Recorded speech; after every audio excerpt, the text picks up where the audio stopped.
I feel it did knock my confidence, because then you start questioning your ability, and then every time you play a game you feel you have to prove a point. In some ways we segregate ourselves because it's classed as being a British Asian has done this. Being from the South Asian community, how do you feel? You always get them questions. And I'm glad that I actually managed to kind of have a diverse group of friends naturally when it wasn't fashionable to have diversity. Community cohesion, I think how we can use a ball and a bat to bring people together.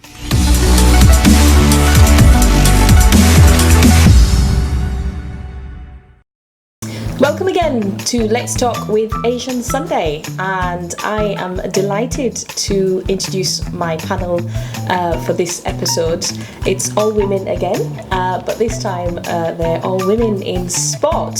So let me introduce you to firstly Mumtaz Khan, who does Jiu Jitsu, Rashida Salu, who runs Ready Steady Active, Saima Hussain, who does rugby league, and Harley Kaur, who does martial arts.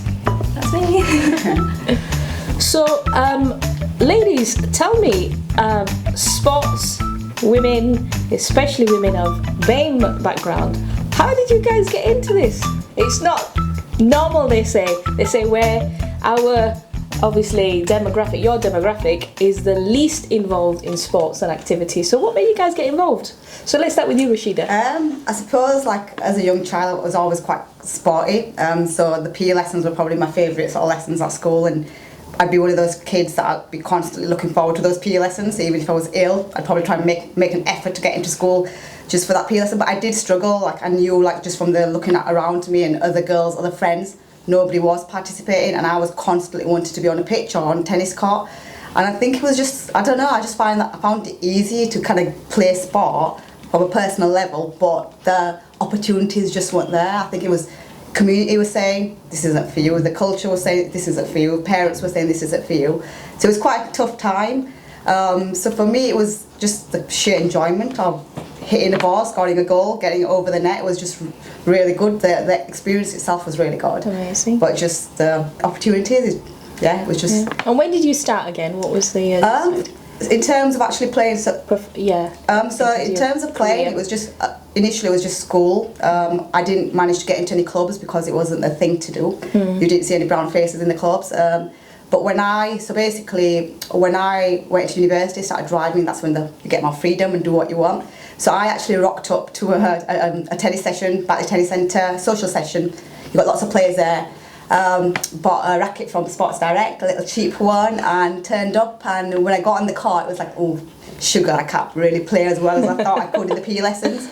But I kept trying, and before long, I started playing for the club. Became captain, played in the Huddersfield League, started playing in the Leeds League as well.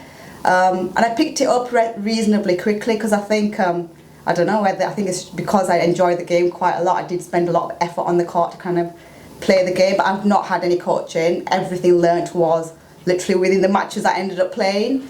So it's, and I think for me, like setting up Ready Steady Active was very much around, I didn't get these opportunities. I'm playing on a tennis court in Huddersfield, within a community that's surrounded by South Asian women and girls, and nobody like me is on the court. I'm playing against predominantly middle class white women, and I think it was kind of that made me think, hang on, I've got to do something about it, because my background's science. I spent 10 years as a scientist, so I took a bit of a career jump. Thankfully it's worked out. It's made quite a big impact to a lot of women in North Kirklees as well. Playing all sorts of sports, and not sport specific at all. It's all kinds of sports. All kinds. Yeah. Oh, brilliant. Saima, I'm coming to you. Rugby league. Come on, that's never. Very few people see that as a women's game, but from a BAME background and being Muslim as well, how did you get into rugby league? Do you know, my story's really a bit bizarre. Actually, I went to a school where me and my brother and my cousins were the only Asian kids. So we went to our middle school. Back in the days, you had your middle and your grammar, and for me, it was thanks to my PE teacher. Absolutely awesome in terms of, I think he realised I was quite versatile in lots of different sports. So what he actually did was, my main sport actually wasn't rugby league, it was actually 100 metres and high jump. But what happened was, when we were playing like for schools and competitions, I had to look at what clothes I can wear, because being a Pakistani and Muslim, and back in the days it was like, whether it's a kit or a uniform, it was still probably upset my dad or my mum. So I thought, hang on, if I do high jump and athletics, we had to wear like the skimpy, like I would say gym knickers back in the days. Yeah. And I thought, do you know when you're growing and getting taller and you think, oh, this isn't right now, my dad's going to kill me. So I think what happened was, so I said to like Johnny Butler, and I said, look, I think I might be. But at that time, I went to a school in Crossflats, and it was really hard to tell my PE teacher, actually it's because of religion obligations that I can't actually wear the clothes. Because every time when we used to do my high jump, you'd say, no, take that gym skirt off, you know, just thinking, I'm like, no, I want to leave it on. Like, but I think because it's part of the sport and stuff. And then I think what happened was, we ended up having a mixed team, but it was more tag rugby and stuff, and then I realised I was actually quite good at that. So then my PE teacher ended up liaising me with other parents, and then moved to a club, and then from moving to a club it just went from Yorkshire to GB, and then just played since I was like 16. I mean, I started playing at club level when I was about 11, 12, but I think generally going like Yorkshire and stuff was 16 plus, and then GB, and it just went from there. It's amazing. Yeah. So it is definitely a tough game. But I always say to anybody, it's the technique, isn't it? It's like anything. If you've been taught, you can get anybody like kind of tackle. It doesn't hurt or anything. And plus, I'm obsessed with padding, by the way. Compared to any rugby league player, they all laugh at me. I will wear double shoulder padding. I will even shove bubble wrap if I need to. And they all think I'm mad. I'm not doing it. Yeah. So that's really my journey. There goes your fashion. I think I was quite lucky. I had a really good role model. Like you said, PE teachers. Do you know, like with schools and stuff, and I'm not disrespecting any schools, but your PE teachers or your teachers have a lot of they could play a lot of role into you moving on to clubs, because when you're young, you don't know what clubs exist, you don't know what's happening in the community, and if you have a parent who's non-sporty, you've had it then, haven't you? Yeah. So I think I was lucky just because of my PE teacher, and I always, every time when I see him, he's still like in his, like, I won't say what age he is, but he's still running around, and he's really, really like, because he does long distance running, ball running. So I think it's because of him. Amazing. Nobody else because of him. Yeah. Coming to you, Mumtaz, Jiu Jitsu. Well, unlike the other two, I was not sporty. I don't believe that. I hated PE. Yeah, hang on a second. You throw people around, don't you? I was throwing them at school as well. No, I hated PE at school. I was one of the kind of chubby kids. I actually learned to play the violin just because. Wow. No, I had no interest in the violin. Just because the teacher that was coming in, the timings clashed with PE, so it's like, if you learn the violin, you didn't play. So you avoided. Yes, I avoided PE at all costs. Didn't do any kind of sports or activities until I was about 20, and I left school at 16, worked in a bank, and slowly, gradually started putting weight on. I was already overweight when I left school, so I was putting more weight on, and rang a friend and said, look, do you want to play badminton, because that was the only sport that I enjoyed at school. So we booked a hall, and we were playing badminton, talking probably more than what we were actually playing, and a man walked in. He's got jeans on, he's got a white top on, African, and he goes, look, I've booked the hall, and you need to go out. And I swore at him, which I think he was just shocked, and then walked out, and I'm like, off you go. An hour later, he's peering through the door, and we're just sat yapping away, me and my friend, and he's like, oh my gosh, he's not even using the hall. And I was like, it's our time, off you go. He comes back in, he's got his gi on, which is martial arts suit, his black belt, and I'm like, oh no. And he's like, do you want to join in? I thought, no, he's going to kill me now after what I said. So this kind of happened for about 4 or 5 weeks. So I'd play badminton with my friend, and then this group of African men, there were 6 of them, would actually come and do Jiu Jitsu. And I used to be staying longer and longer, tying my shoelaces, just intrigued by what they were doing. And he must have been trying. He was asking me every week, do you want to join in? And I'd always gone, no, not interested. And then the last session he asked, he says, I'm not asking you again. He says, you can't do it anyway because you're a girl. And I was like, oh, took my shoes off and marched onto the mat. I think it's that thing of like, waving a red flag to a bull. Yeah. It's like if someone tells me you can't do something, it's like, I can't show you. Yeah. Walked on and absolutely loved it. First session I threw someone and I was hooked. And then, it's like now, I think it's 26 years I've been doing it. Wow. Amazing. And, 6 black belts later, it's just a case of, I think it's finding that sport or that activity that I enjoy, but also from that kind of, it's spun off into other activities that, maybe I wouldn't have had the confidence to do. Yeah. But, it's a case of, so just pure luck, but wasn't sporty at school. Hated Fair it. play to you. Yeah, definitely. So cool. And obviously you're in a similar but very different discipline. A lot of people always say Jiu Jitsu, martial arts. It is a martial art. It's just there's so many different. Martial arts. Yeah. It's just quite confusing. Yeah. So tell us a little bit more about yours. And So how I've done you a got few in. actually. My journey Yeah. started off with karate 12 years ago. It was when I was in primary school, one of my friends' birthday. She was in year 6 and I was in year 5, and she was just like, I'm having a birthday party and you're coming with me. And I was just like, I don't want to go. Why do I want to go to karate for a birthday party? And then, so she dragged me along. And it was just like, to start off with, it was just a once a week thing. So we just went there. We did enjoy the first session, because you usually do, don't you, when you go somewhere for the first time? It's something different. We started off and then we ended up going every week. And in karate, I ended up going to my 2nd dan black belt. She ended up dropping out before she even got to a black belt. And even when I see her today, she's like, I can't believe I dropped out. I can't believe I'm not doing it anymore. I'm like, well, that's what you get for giving up. And then after karate, I started off doing kickboxing. In kickboxing, I got gold at the British Championships, and I represented England at the Worlds twice, and I got silver. Oh, well done. Thank you. And after that, I then started my journey in Taekwondo.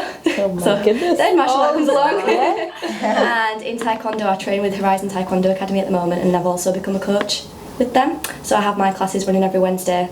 Oh, brilliant. And then I work with a charity in India called YFC. Yeah. I go out every summer and teach them. It's not really sport specific, that it's just teaching kids self-defence. We do football drills. Yeah. We do a bit of rugby as well, actually. Okay. And then we Oh. do. We had a kabaddi. Yeah. South Asian. Yeah. Yeah. We do kabaddi as well, and then I teach them English after school, and it's just like PE sessions. Yeah. So that's really cool. I really enjoy doing that every summer.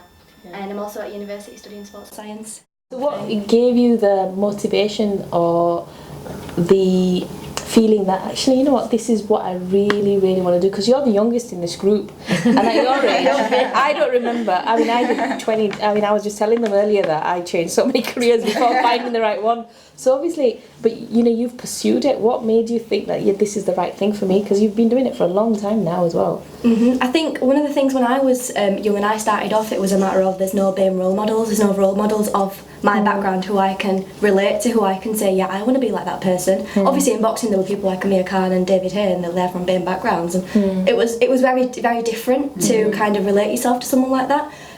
So for me, when I was young, I was really lucky that my dad's from a sporty background with his football, and my parents were really supportive. And when we did used to go out, I used to hear people saying to my mum, like, why have you got her in such a sport? What if someone watches she breaks her nose? No one's going to marry her, stuff like that. Really? She's doing what she likes, it's good. So at times when I didn't used to want to feel like going to training, it used to be my parents who used to be like, no, you're going, pack your bags, you're going. Yeah. Sometimes it does happen because you come home from school and it used to be like, you just want to chill out, you want to go to a house party, you want to go chill with your friends. But my parents who actually used to push me. Speaking of role models, I remember you telling me the story of you went to a wedding recently. Oh, I did. It was And on do the we weekend. share that with the ladies? I cannot What believe happened? I got told. So we were in the car. We were going with one of the kids, and his mum was just like, Harley, and she does fighting, and the kid was like, a girl can fight. Girls can't fight. I was like, has he really just said that? It was about 4 years old as well. He was so young. He was like, well, my boxing trainer said that guys are better fighters. I was like, I think you need to get a new boxing trainer. That's only a week and that's ago. in this day and age. That's in this day and age. We're modelling the kids to grow up to think that only guys can fight. It's a male-dominated sport. Do any of you guys get any of that? Do you get any of those kind of challenges, or has that stopped? Was it earlier, I think, or has it not happened? Well, I think for me, when I first started up Ready Steady Active, and so Ready Steady Active is it's an organisation that provides sports and physical activity provision to the community, not sport specific, so it could be anything to get tackling activity, that kind of stuff. But when I first started, and that was like late teens, when I just thought, oh, you could just go off and book a hall and just do whatever you want. I booked a community centre hall, put some posters up in shops, no qualifications, no first aid, no safeguarding. I didn't know the sector at all. Just do it. I thought you could just go out and just do it. Yeah. And I did, and it worked really well. So the first week I probably had about 2 or 3, but then that picked up to about 15 girls that came in to play football. And then after a while I was told, like, hang on, you can't do this, you can't have the hall. And at that point I was like, hang on, are they just saying that to me because I'm a South Asian girl, blah, blah, blah. But I think it was probably because I didn't have all that qualification. But when I got all my qualification and I approached a youth group saying I can provide this activity for you, I can provide football. So instead of just the arts and crafts and the sewing and stuff, I can come in once a week and I can do football. We did have some parents approach the youth leaders and say, hang on, I don't really send my child to this youth club for physical, for sport. I want her to go to do it as arts and stuff. So there was some of that kind of backlash. But I think I found that particularly the community in North Kirklees, I think they just didn't value sport because they had never really experienced it for a reasonable amount of time. So it was very much like trying to change that behaviour, and I felt like I needed to give them enough of a period of time where they could come and experience it before I could really sort of challenge that behaviour and stuff as well. So I still get parents kind of, you have to really get them to push their kids out of the door to be able to come. But it's definitely gone down. I think it's not as much as when I was young. It was very much like you didn't see anybody that looked like you. You said you say yours are different experiences. You've not had that, is that? Yeah, ours is different. Well, now it is. But also, I think when I first started coaching, I remember we're talking a long time ago, and there was a lady who was an aerobic instructor, and she was getting a lot of backlash from the community at the time because of what she was actually wearing for aerobic classes. So when I went into coaching, I was kind of conscious of the fact that, how are people going to kind of perceive, a female actually coaching. But actually it was the complete opposite, because we got, as a club, we got loads of support from the community. And I think, in terms of our students within the club, they see lots of female coaches, and it's a norm. Like, you look at all statistics, basically our club completely knocks them out of the water. It challenges everything. We've got a 50-50 representation in terms of male-female. We've got more black belt females than we have male black belts, and as a club we've just developed a whole load of coaches as well, and everyone knows, the kids, the adults, everybody knows that, they always like, you're the boss, aren't you? And I'm like, yeah. But our club ethos is on respect and equality, so it's not like, throwing your weight around going, well, you got to bow down to me, and this is, I'm better than you because I'm such a grade. Everybody's the same, so I wouldn't ever ask my coach to do something that I'm not prepared to do. And because of that, as a club, we're very much like a family. And I've had parents often say to me, they kind of see me, although I've not got warts, but they're kind of like Nanny McPhee. It's the case of, they've got kids that they've got issues with, it's like, bring them along. Sort them out. And, and it's a challenge. And I have done work with some, schools where it has been quite challenging with the behaviour, but it's great. Because, those kids where people, not necessarily, but people kind of have almost written them off. I was one of those kids where, people kind of think, well, she's not going to amount to anything, she's not going to do anything. And then, I feel quite fortunate and quite blessed. It's just the way things have actually things have always kind of fallen my way, and it's always kind of had luck on my side. And people say, well, you make your own luck, and maybe I do. I don't know, but it's a case of there's always somebody looking out for me, so which is always good. Yeah. Simon, what do you have to add to that? Yeah, I think your experiences. I think for me it was as much as I loved media made me, I'm kind of like, I'm not saying it damaged me, but I think, because bear in mind, I was one of the first Asians to play for GB, and at the same time we went through September the 11th, we went 7-7, and I think sometimes when I was probably at my best, the media liked to put like Yorkshire Evening Post, like Muslim, and I think then you got a few people that were probably being quite racist, quite sexist at the same time, and at the same time then, because I was still young, so we was trying to help the sport grow, and then I did probably what I regret, I did some billboards, but again just in my top and stuff, but then you ended up getting people being quite knocking your confidence, because I believe that there were a lot more better players than me, but I think because the whole of women were not probably getting the same kind of recognition and they should have done. And I think for me that was like, then the community started, you know, a little bit getting quite negative, what's she doing? But to me it was, I was trying to enhance the game and the sport to try and get it recognised.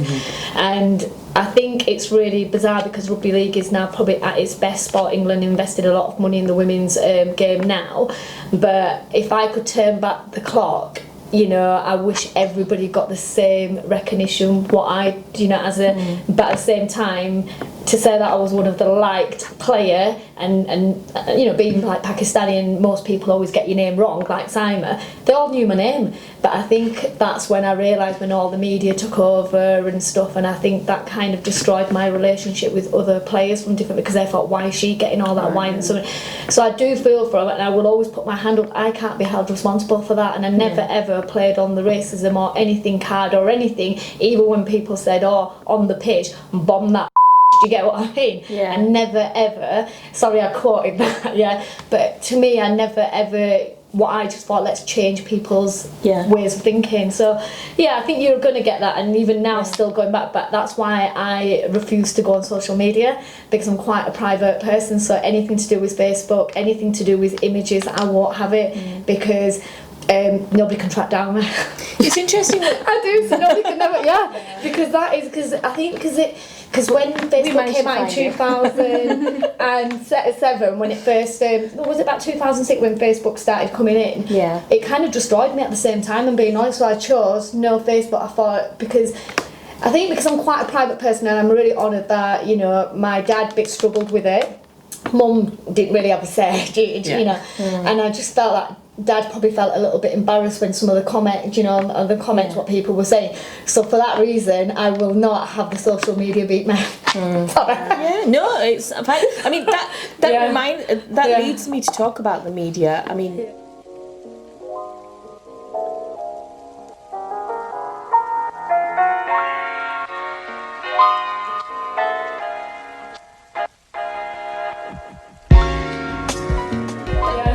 That leads me to talk about the media. I mean, lately, you guys have been doing sport for a number of years, well before the statistics came out, saying that South Asian women are the least active, least involved in sport, and now all of a sudden it's trendy to try and get more South Asian ladies playing, more role models, more females.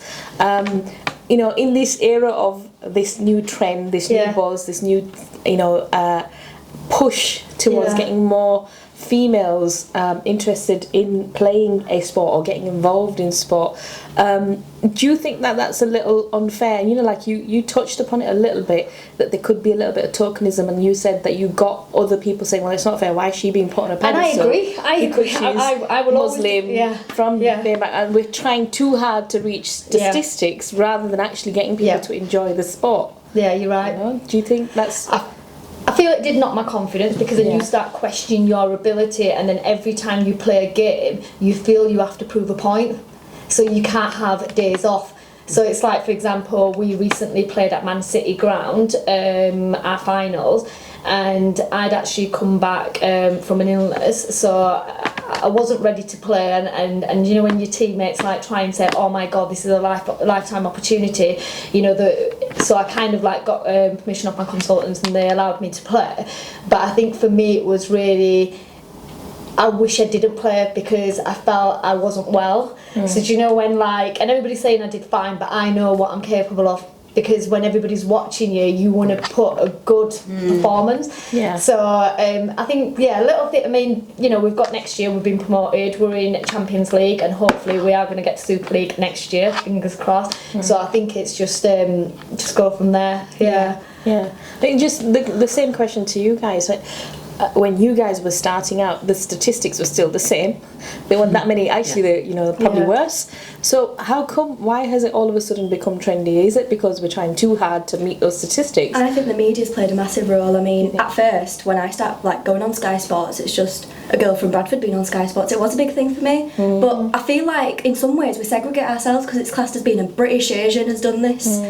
Being from the South Asian community, how do you feel? You always get them questions. I don't want to. I've really backed off from the media now, because I don't want to be seen as just a British Asian girl doing this. I want to be seen as Harleen's done this for the girls. But then wouldn't it be, you were saying, somebody said earlier that there are very few role models who are of our background. So then doesn't that then defeat it to show yourself as that role model? But I feel like saying that we're just like emphasising the fact of who we are. We should be proud of who we are. I'm not saying that we shouldn't, but I think we're segregating ourselves because we're saying we're just doing it for this. We're not. We should be doing it for the wider community, for the girls as well. The girls, obviously, they would know that they're from a BAME background as well, so just seeing a brown person there, it's a big achievement as it is. I think it's a really interesting point, because I think my kind of role is very much around the grassroots, so kind of hoping that we've got people like you that my girls can see that, and then aspire to. But there's a fine balance between every time a South Asian girl picks up a ball and breaking a boundary. Do you know what I mean? It's not. It's always breaking boundaries. And I think we've gone past that point. There's enough of you guys around. There's enough people even at social and leisure levels where they're participating. We need to normalise it. And I know particularly with a lot of my work, there's a huge focus on the South Asian community, but it's also about breaking boundaries within other communities and bringing people together as well. Creating the norms as well. And it is, and I think we need to we don't necessarily, I think sometimes we get into an area where if you are BAME, if you are Muslim, it's like you're kind of holding the flag for everybody else. But you lose that individualism, because it's like you're just the only person that's doing it, and that kind of stuff as well. But it's like we still want to see you guys, we still want to know that you are from the BAME background, we still want to hear your stories. On that fact, we're dwelling on it, aren't we? But I think sometimes it crosses boundaries, like for example your battling ninjas. Obviously it is unusual for people to see ladies wearing a full niqab and going out and playing sport. So obviously loads of media picked up on that, us included. I think we started it and then everyone picked it up. I'm going to take credit for that. So obviously that actually is breaking. That actually then gives somebody sat at home thinking, oh wow, so I wear a niqab and I've always not played sport, but they're doing it and it's been highlighted, so that means I can do it as well. So does it not do that? Well, that's the thing though, because I think it's interesting, because now, for example, so I run a Rounders League in North Texas. We've got around 80 to 90 women of very broad, diverse backgrounds, but a lot of women that wear the niqab as well, so they cover their face. And within our setup, this is normal. Do you know what I mean? Like within our setup, we know that women with niqabs will come out there, will play just as well as anybody else that doesn't wear it. But I think it's still, I think it's that balance. I think we still need to get these stories out. We still need to show communities who haven't seen niqabi women being massively competitive, but we still need to show that this is normal. We need to have images where everybody's just getting on with it. Without it do you know what? You've just made a really, really good point. I do think it's really important to make a successful team. You need people from different backgrounds to understand each other's needs. And I feel that sometimes when it's Ramadan and when it's Eid, and that's probably the busiest time in terms of my playing, and you can't do certain things, and that whole month will take, you can still trim, but you're fasting, so you can't give 110%. And I feel that sometimes people I always think we shouldn't be negative, we should turn the negative into a positive, but I believe it's lack of knowledge. Do you get? So I know some people will disagree. I think I like to. I think I just like to. I'm going to ask your opinion shortly. And I do honestly believe if you have different people from different walk of life in one team, look how powerful that team can be, and how you will learn about each other's lifestyle and culture. In terms of your views on this particular issue. As a youngster, I've experienced rejection. Actually from the Pakistani community when I was, so because I'm Pathan, and most of the kids that we went to school spoke Urdu and I didn't. So they were like, oh, you're half caste, you're not one of us. And I'm like, no, I am. And it's like, but I just don't understand what you're saying. And my friends at school then were pretty much the ones that didn't fit in any kind of particular category. So I had friends that were West Indian, friends that were Chinese, friends that were English, a mixed match. And I'm glad that I actually managed to kind of have a diverse group of friends naturally when it wasn't fashionable to have, diversity. As a club now, we're diverse, not because we go and say, we want to this hard to reach community, I hear that term, because every community is easy to reach. You just got to basically knock the barriers and whatever they are and let people come in. So it's like two of our senseis. We have Jess and Will. They're both Chinese, and for the first time in my life, it was the autumn moon festival, and they brought me mooncake. And I was like, ooh, I've never tasted anything. It was really strange. I've never tasted anything in my life like it. And it was really odd, but I absolutely loved it, and I love the fact that they were like, we want to give this because it's it's a tradition that we give it to people that we we value and our friends, etc. I thought it was really, really sweet.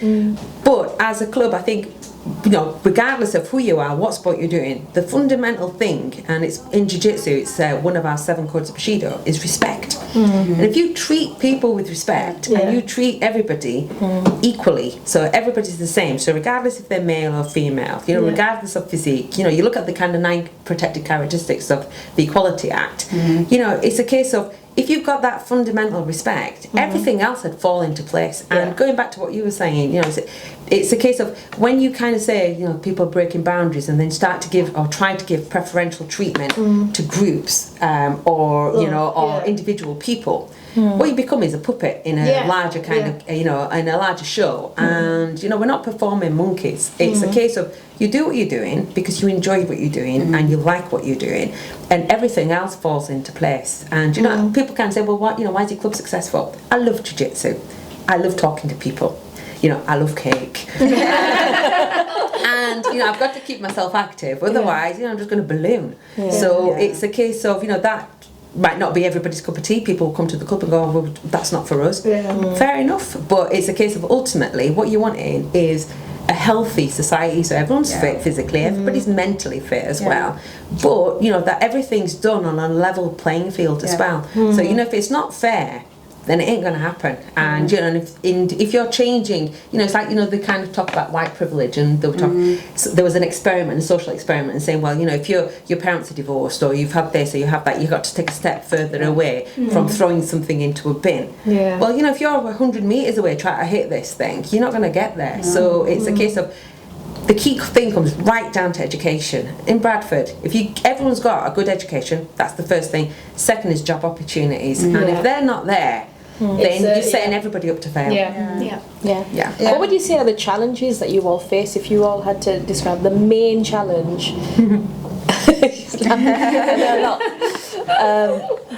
One main challenge, if you can. What would you say that is in terms of your everyday profession now that you're doing the sports activities that you do? I would say, it's 2. Okay, and I would say it's the national governing bodies for sports, and then Sport England, who oversee the national governing bodies. So their challenges, they're supposed to be the backbone. They're meant to be helping. When you look support. You look at Active Nations, they're meant to it's all about let's engage people in sport, and then they actually are the ones that are creating barriers to teaching and coaching. Really?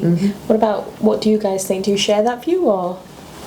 I agree, so I feel like they're meant to be engaging more people, and especially focusing on people that, like you said, hard to reach, that are not actually hard to reach. I feel like saying that over and over again is kind of making them people feel like maybe we're not worth taking part, maybe it's not for us. So I feel like that's a big impact that it has on people for taking part in physical activity and sport. Interesting. Yeah, because I think for me, like historically, I've probably not been in the field as long as maybe some of you guys, but I think historically it's always been said, if you want to access sport, it's got to be in a mainstream sports centre, and that's not the offer, that's the one that everybody wants. And I think it's just slowly that some of the funding bodies are starting to realise that you have to look at the community and offer it in the way that they want it. And some of us have been doing that anyway, do you know what I mean? Like it's fairly simple in the approach of kind of offering it. I think some of the challenges that I have is around the resources. I think working with communities that are potentially difficult, potentially harder to reach initially, I think you need the resources, you need the backing behind you, and I think that's not always easy to access. Getting the backing. Yeah, getting that backing and getting that support, I think. And they always say, don't they? Sorry, like network at council, and they're always like, we'll have you back, just come to us. But when it does come to getting that, you don't really get a response from them.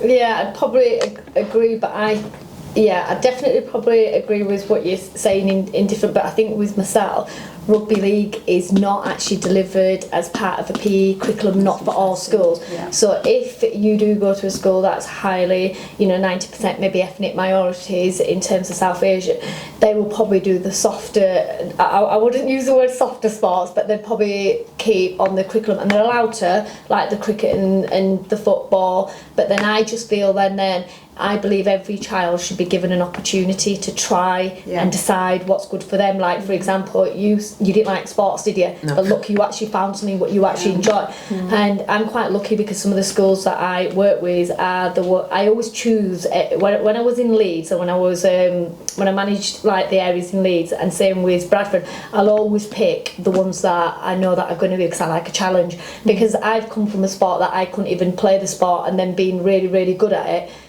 Obviously there's challenges, but you guys are still doing it, and you've been doing it for a number of years, so there's got to be some really good stuff. What are the good things?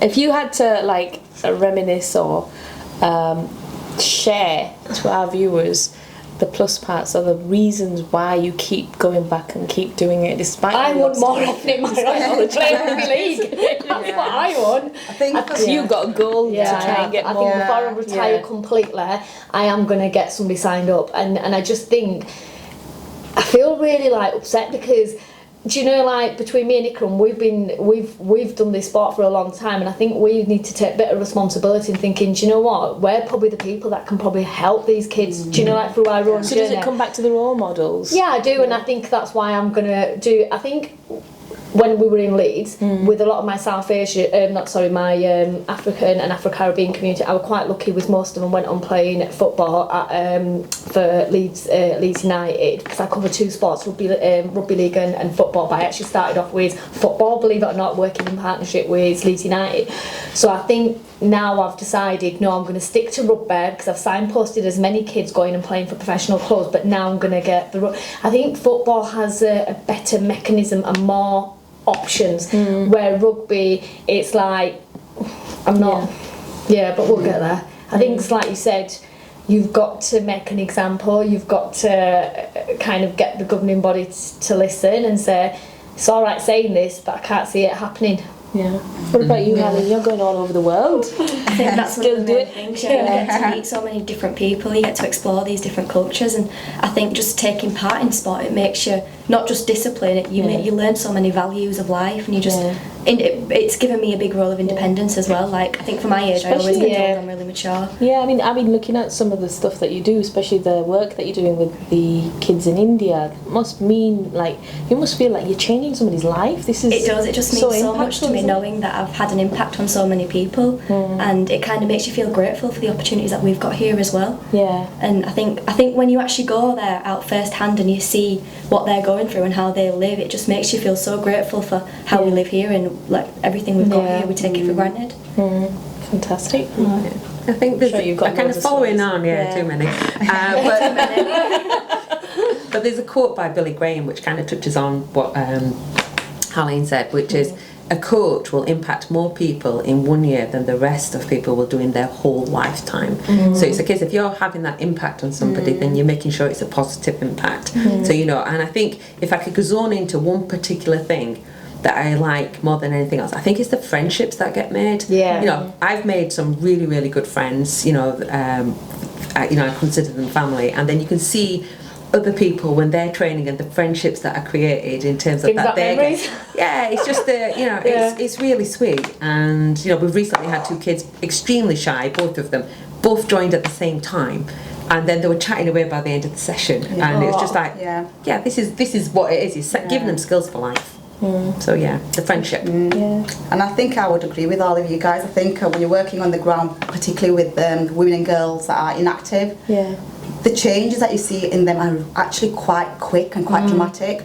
Particularly like you've met there about the ninjas as well. Many of those ladies were previously inactive. They would have never considered themselves to be athletes or competitive sport players, but you met them and they're massively competitive. And it's just because now that they've got a team, they've got a whole infrastructure of people that are friends, a social circle that's supporting each other, and I think it completely changed the dynamics in your lives. And I think many of the people that I worked with, particularly with the Rounders League, they will say that the sport has absolutely changed their lives. Yeah. Because I think for me, initially, the reason why I got into sport, and I didn't think I would be in this position kind of running an organisation, it was because I loved hitting the ball, I loved kicking it into a goal, that's all it was. Yeah. But I think what I've learned along my journey is sport is just so much more than that. And it's like, it's the physical benefits, it's the health benefits, it's mental benefits, it's developing young people in terms of their resilience, their confidence, mental self-esteem. And there's matches you lose, but you learn from that, and then you come back, you try hard and you win. And there's so many things in sport that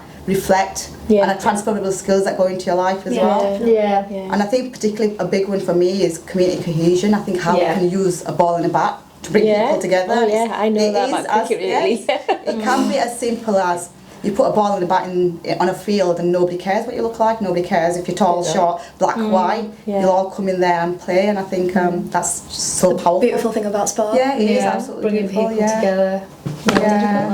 Yeah. How inspiring is that, God? Let's go play, let's get a ball and bat. So before we obviously conclude, what I'd like you guys to do, if you could, is just tell our viewers something that will encourage them if you're not already playing a sport, if you're not looking after your well-being. These ladies are going to tell you what and why you should. So shall we start with Rashida? I would probably say that if you're not already involved in some form of physical activity, exercise or sport, you're probably missing out on a big element. I think it'll give you a huge amount of happiness. So I would say like you're probably missing out if you don't give it a go. You're probably missing out on a huge amount of happiness in your life. There you go. If you want to be happy, that's Rashida's advice. Get into sport. Mine's always food related. If you want to eat that cake, No regrets. just being eyeing the donuts. It's not just for display. That is real food. Just to get This one thing is fake food. It's real food. Harley, what would you say? I'd like to say I've always believed that you never know what something's like unless you go out and try it yourself. And me being, I think, one of the youngest here, I think my message would be to the parents: please get your kids in as many extracurricular activities as you can, because it's giving them the opportunity. And I think parents play a major role in what the kids go on to do later on in life. If they're not being encouraged from a younger age, you can't expect them to go and expand their horizons, and you can't expect them to go try out different things. So I think parents, you need to really push your kids to try and get involved in many things as possible, so they can go out there and get a taste for themselves and find out what they like and don't like. Parents, I hope you're watching.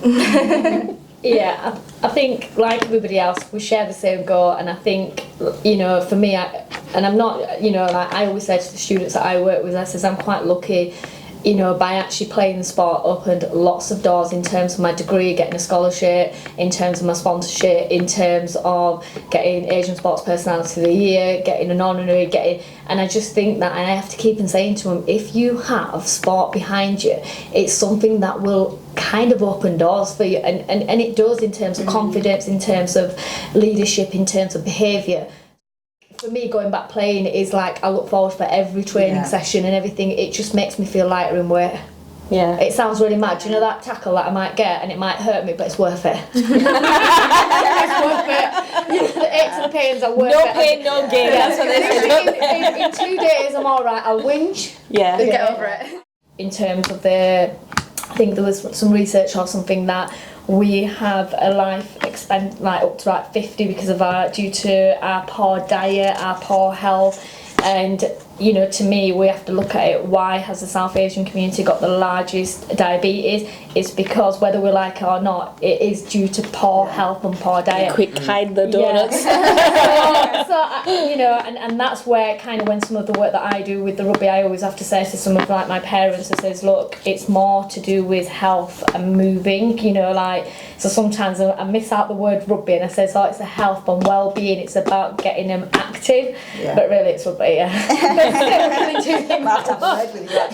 So there we go, lots of advice from these amazing ladies.